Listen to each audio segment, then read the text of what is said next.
अस्सलामुअलैकुम नाज़रीन, आप देख रहे हैं टीवी प्लस और आप तमाम देखने वालों को टीवी प्लस में खुश आमदीद। नाज़रीन, आज बात करेंगे ड्रामा सीरियल कहीं दीप जले पर। जैसा कि आपने देखा कि शर्मिला हातिम को बता देती है कि रिदा तोकीर को मिलने गई थी और वहाँ से तोकीर को मिलकर आई है। और हातिम जो होता है वो रिदा पर बहुत ही ज़्यादा गुस्सा होता है, यहाँ तक कि हातिम की माँ हातिम के थप्पड़ भी लगा देती है। तो नाज़रीन, अगली किस्त में आप देखेंगे कि शर्मिला हातिम को और ज़्यादा भड़काती है। हातिम को अपने किए हुए पर अफसोस होता है कि मुझे रिदा से इस तरह से बात नहीं करनी चाहिए थी, लेकिन शर्मिला जो होती है वो कहती है कि आपको किस चीज़ का अफसोस है, आप किस चीज़ का अफसोस कर रहे हैं। आप एक गैरतमंद भाई होने के नाते आपने जो किया वो आपका फ़र्ज़ था। लेकिन हातिम कहता है कि मुझे इस तरह से बात नहीं करनी चाहिए थी। वो बहुत ही ज़्यादा अपने रवैये पर उसको दुख होता है। और शर्मिला जो होती है रिदा का मोबाइल इस्तेमाल करती है और कभी तोकीर को मैसेज करती रहती है और रिदा बनकर तोकीर से मैसेज पर बातें करती रहती है।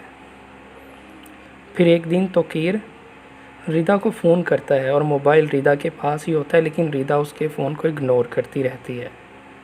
फिर तोकीर रिदा को मैसेज करता है कि मैं आपसे ज़रूरी बात करना चाहता हूँ, प्लीज़ मेरी एक बार बात सुन लो। तो उसके बहुत ज़्यादा इसरार करने पर रिदा उसका फ़ोन उठा लेती है। तो तोकीर उसको सारी सच्चाई बताता है। रिदा उसको कहती है कि मैं तो आपको कोई मैसेज नहीं करती, फिर आप क्यों कहते हो कि मेरे मैसेज आपको आते हैं। तो फिर तोकीर बताता है कि मुझे मैसेज आते हैं, लेकिन फिर कोई तो है जो आपका मोबाइल इस्तेमाल करता है और मुझे मैसेज करता है। कोई तो ऐसा है जो आपसे छुपकर आपका मोबाइल इस्तेमाल कर रहा है। तो ये बात सुनकर रिदा काफ़ी परेशान हो जाती है और दूसरी तरफ ज़ीशान की हालत दिन ब दिन बिगड़ती जाती है। उसे अपने किए हुए पर पछतावा होता है, जिसकी वजह से ज़ीशान की माँ ज़ीशान की ये हालत देख नहीं पाती। फिर शर्मिला एक दिन रिदा के नंबर से ज़ीशान को भी मैसेज करती है। रिदा जो कि पहले ही परेशान होती है वो आसिम को सारी बात बता देती है कि तोकीर का फ़ोन आया था और उसने मुझे कहा है कि कोई मैसेज करता है मेरे नंबर से। तो आसिम भी ये बात उसकी सुन के परेशान हो जाता है कि ऐसा कौन हो सकता है जो रिदा के नंबर से तोकीर को मैसेज करता है। फिर आसिम अचानक रिदा के कमरे में जाता है और वहाँ जाकर देखता है कि रिदा कमरे में नहीं है, मगर शर्मिला रिदा का मोबाइल पकड़े खड़ी होती है। तो वो आसिम को देखकर फ़ौरन ही मोबाइल नीचे रख देती है। तो आसिम उससे पूछता है कि भाभी आप यहाँ पर क्या कर रही हैं।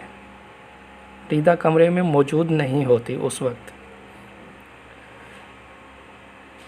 तो वो शर्मिला कोई जवाब नहीं देती। तो आसिम कहता है कि किसको मैसेज कर रही थी आप। वो फ़ोन पकड़ता है और मोबाइल को चेक करता है और देखता है कि शर्मिला ने ज़ीशान को मैसेज किया होता है। तो वो कहता है कि ज़ीशान को मैसेज कर रही थी आप। इतने में रिदा भी कमरे में आ जाती है। शर्मिला कहती है कि मैं क्यों किसी को मैसेज करूँगी, मैंने किसी को कोई मैसेज नहीं किया। तो आसिम कहता है कि पासवर्ड कहाँ से आया आपके पास। आसिम गुस्से में बोलता है, पासवर्ड कहाँ से आया आपके पास, किसने दिया आपको पासवर्ड। तो फिर वो रिदा से मुखातिब होकर कहता है कि तुमने दिया पासवर्ड।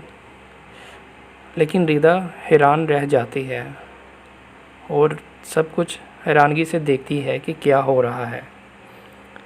नाज़रीन, आगे क्या होगा? क्या शर्मिला की चालाकियाँ पकड़ी जाएंगी? क्या शर्मिला की असलियत सबके सामने आएगी? जानने के लिए हमारे चैनल को सब्सक्राइब कर लें।